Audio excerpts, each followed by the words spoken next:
السلام علیکم۔ آج کی کہانی کا عنوان ہے ڈاکو نیلم۔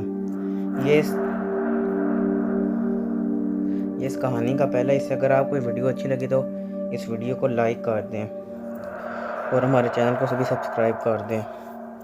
کہانی شروع ہوتی ہے۔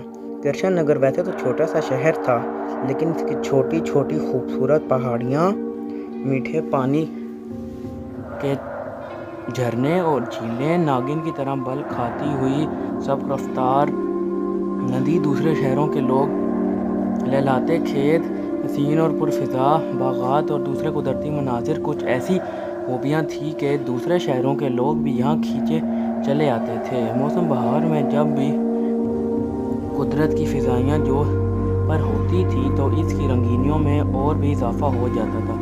ایسا معلوم ہوتا تھا کہ زمین پر جنت اتر آئی ہو، ہر ایک اس کی فضاؤں میں مدہوش ہو کر رہ جاتا تھا۔ مگر کچھ دنوں سے چند ڈاکوؤں نے اس کی پرسکون فضا میں اضطراب اور خوف و ہراس کی لہر دوڑا دی تھی۔ یہ نہ جانے کہاں سے آ گئے تھے اور زیادہ تر مالداروں، خوشحال لوگوں پر ہاتھ صاف کر رہے تھے۔ ہر روز کہیں نہ کہیں ڈاکے کی واردات انجام دیتے اور ہزاروں کا مال و اسباب لے جاتے۔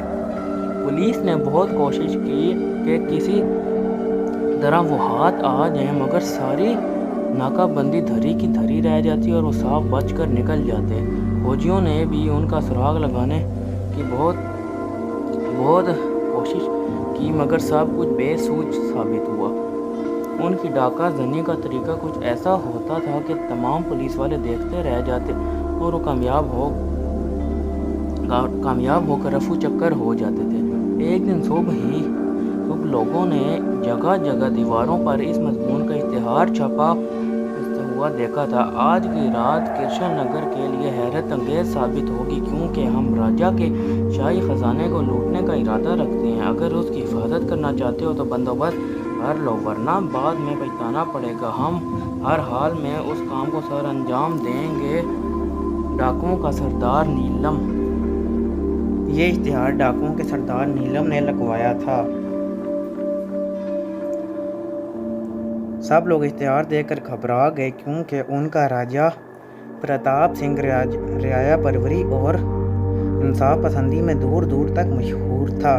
ہر شخص اس کے عہد حکومت میں خوش تھا، اس لیے کوئی نہیں چاہتا تھا کہ راجا کو کسی طرح کا جانی یا مالی نقصان ہو، یا کوئی دشمن اس کی طرف بری نظر سے دیکھے۔ راجا کو فوراً اشتہار کی خبر دے دی گئی۔ حالانکہ یہ فکر مندی کی بات تھی، اس کو ضروری انتظامات کرنے چاہیے تھے، مگر یہ خیال کر کے کہ کچھ چور اچکے صرف چیلنج کر دیتے ہیں اور اس طرح ڈرا دھمکا دیتے ہیں، ہوتا جاتا کچھ نہیں۔ اس سنگین معاملے پر کوئی خاص توجہ نہیں دی، لیکن جب منتری نے بے حد اصرار کیا اور خطرے کا احساس دلایا تو چند مزید ہتھیار مند سپاہی خزانے کی چوکسی کے لیے مقرر کر دیے۔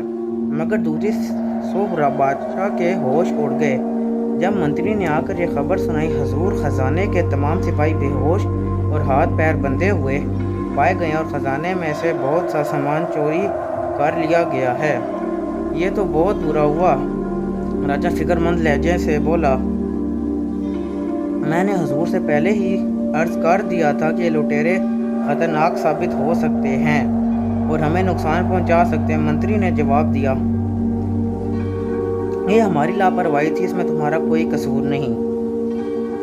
ابھی یہ باتیں ہو رہی تھی کہ ایک خدمتگار حاضر ہوا اور ادب سے سر جھکا کر بولا: حضور، آج بھی شہر کے بہت سے مکانوں پر اشتہار لگے ہوئے ہیں اور لوگ چہم گوئیاں کر رہے ہیں۔ کیا کہا؟ آج بھی کوئی اشتہار لگا ہوا ہے؟ کیا لکھا ہے اس میں؟ راجا نے سوال کیا۔ خدمتگار نے جیب سے ایک بڑا سا کاغذ نکالا اور راجا کو دست بستہ پیش کیا، اور راجا نے کھول کر دیکھا۔ موٹے موٹے حروف میں چند سطریں لکھی ہوئی تھیں: راجا نے ہمارے کل والے چیلنج کو کوئی خاص اہمیت نہیں دی، جس کا نتیجہ اس نے دیکھ ہی لیا ہوگا۔ آج ہم پھر ڈنکے کی چوٹ پر اطلاع کر دیتے ہیں کہ ہم راجا کے گلے میں پڑا ہوا قیمتی ہار لے جائیں گے۔ وہ اس کی حفاظت کا پورا انتظام کر لے۔ یہ ہمارا اٹل فیصلہ ہے، اسے غلط نہ سمجھا جائے۔ ہم اس ہار کو جان کی بازی کھیل کر بھی لے جائیں گے۔ ڈاکوؤں کا سردار نیلم۔ اتہار پڑھتے ہی راجہ کا چہرہ غصے سے سرخ ہو گیا، آنکھوں میں خون اتر آیا، تیور بدل گئے، تیوریاں چاڑ گئیں، اور غضبناک ہو کر منتری سے بولا، میں بھی دیکھتا ہوں کہ وہ کیسے اس ہار کو لے جاتے ہیں۔ یہ ہار ان کی موت اور خاتمے کا باعث ہوگا۔ میں نے حضور سے کل ہی عرض کیا تھا کہ ان کے حوصلے بلند ہیں، پختہ انتظام ہونا چاہیے، مگر آپ نے سنجیدگی سے کام نہیں لیا۔ منتری نے نرم لہجے میں کہا، میں ان کا نام و نشان مٹا دوں گا۔ راجہ نے کڑک کر کہا، وہ میری خاندانی نشانی کو ہتھیانا چاہتے ہیں، جس کو میں جان سے بھی زیادہ عزیز رکھتا ہوں۔ ہم ہر ممکن کوشش کریں گے کہ وہ اپنے مقصد کے حصول میں مارے یا پکڑے جائیں۔ ابھی جملہ پورا ہی نہ ہوا تھا کہ ایک تیر سنسناتا ہوا راجہ کے کان کے پاس سے گزرا اور سیدھا تخت میں پیوست ہو گیا۔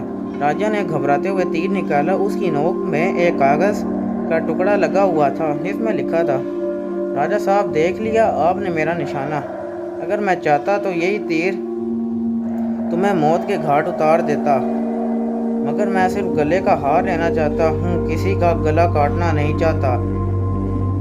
تمہاری اور منتری کی باتوں سے اندازہ ہوتا ہے کہ اب مجھے یہ کام بھی کرنا پڑے گا۔ نیلم، تیر پھینکنے والے کو تلاش کرو اور زندہ یا مردہ میرے سامنے پیش کرو، راجہ چلایا۔ منتری فوراً حرکت میں آ کے چند سپاہیوں کا ساتھ لیا اور جدھر سے تیر آیا تھا اس طرف تلوار نکال کر دوڑ پڑا۔ لٹیروں کی دیدہ دلیری واقعی اندیشے میں ڈالنے والی تھی۔ 1 گھنٹے تک مسلسل دوڑ دھوپ کی گئی، محل کا چپا چپا چھان مارا گیا، مگر تیر پھینکنے والے ڈاکو نیلم کا کوئی سراغ نہ ملا۔ بالآخر وہ تھک ہار کر منتری نے آ کر کہا، حضور کوئی پتہ نہیں چلا، خطرہ بڑھ گیا ہے، آپ ابھی سے محل کے چاروں طرف فوج کا دستہ تعینات کروا دیں۔ صدر دروازے کا پاسباں کیا کہتا ہے؟ راجہ نے پوچھا۔ حضور وہ تو کہتا ہے کہ ادھر سے کوئی چڑیا کا بچہ بھی نہیں آیا نہ گیا۔ او تو پھر ٹھیک ہے، تم کوتوال کو اطلاع کر دو کہ 4 درجن سپاہی حفاظت کے لیے بھیج دیے جائیں، محل کے چاروں طرف پہرا لگا دیا جائے۔ راجہ نے کہا۔ راجہ یہ کہہ کر تخت سے اتر پڑا، دربار برخاست کر دیا۔ دراصل وہ اس تیر کی وجہ سے پریشان ہو گیا تھا، پھر بھرے دربار میں ایک ڈاکو کی یہ جرأت و ہمت بے حد خطرناک تھی۔ پھر منتری نے بادشاہ کے حکم پر سپاہیوں کا بندوبست بھی کر لیا۔ کوتوال کو ہدایت کر دی کہ پوری طرح چوکس رہے اور کسی اجنبی کو محل میں گھسنے دیکھے تو فوراً شوٹ کر دیں، دھوکے میں نہ آئیں۔ سپاہیوں نے شام تک نہایت مستعدی اور ہوشیاری سے نگرانی جاری رکھی، مگر کوئی ناخوشگوار واقعہ پیش نہ آیا۔ سورج غروب ہو رہا تھا، پرندے اپنے اپنے گھونسلوں کی طرف پرواز کر رہے تھے، دھیرے دھیرے رات اپنی چادر پھیلا رہی تھی اور اندھیرا گہرا ہوتا جا رہا تھا۔ سپاہیوں کے چہروں پر سے بھی تھکاوٹ کے آثار نمودار ہو رہے تھے۔ اتنے میں ایک عورت سر پر خوان رکھے ہوئے سپاہیوں کے پاس آئی۔ سپاہی اندھیرے میں دیکھ نہ سکے اور اندازہ نہیں لگا سکے کہ وہ کدھر سے آئی ہے۔ اس نے سپاہیوں سے کہا، راجہ کا حکم ہے کہ تم سب ایک جگہ ہو کر ناشتہ کر لو، کیونکہ صبح سے تم لوگ ڈیوٹی انجام دے رہے اور کچھ کھایا نہ پیا۔ ایسا نہ ہو کہ بھوک کی شدت سے تمہیں اپنا فرض سے غافل کر دے۔ رات بھی ہو رہی ہے، پتہ نہیں ڈاکو کب ٹپک پڑے۔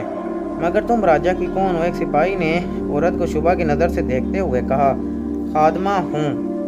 عورت نے مختصر جواب دیا، مگر ہم نے تمہیں تو کبھی محل کے اندر یا باہر نہیں دیکھا۔ چند سپاہی بول اٹھے، میں صرف راجکماری کی خدمت میں رہتی ہوں۔ عورت نے بغیر کسی خوف اور جھجک کے سے جواب دیا، اچھا تمہارا نام کیا ہے؟ ایک سپاہی نے عورت کو بغور دیکھتے ہوئے پوچھا۔ عورت قدرے گھبرا گئی، لیکن گھبراہٹ کو ظاہر نہ کرتے ہوئے ایک درباری خادمہ کا نام لیا۔ جی مجھے شیلا کہتے ہیں۔ یہ نام تو سنا ہے، لیکن ہمیں اس سے کیا؟ لاؤ کھانا لاؤ۔ سپاہیوں نے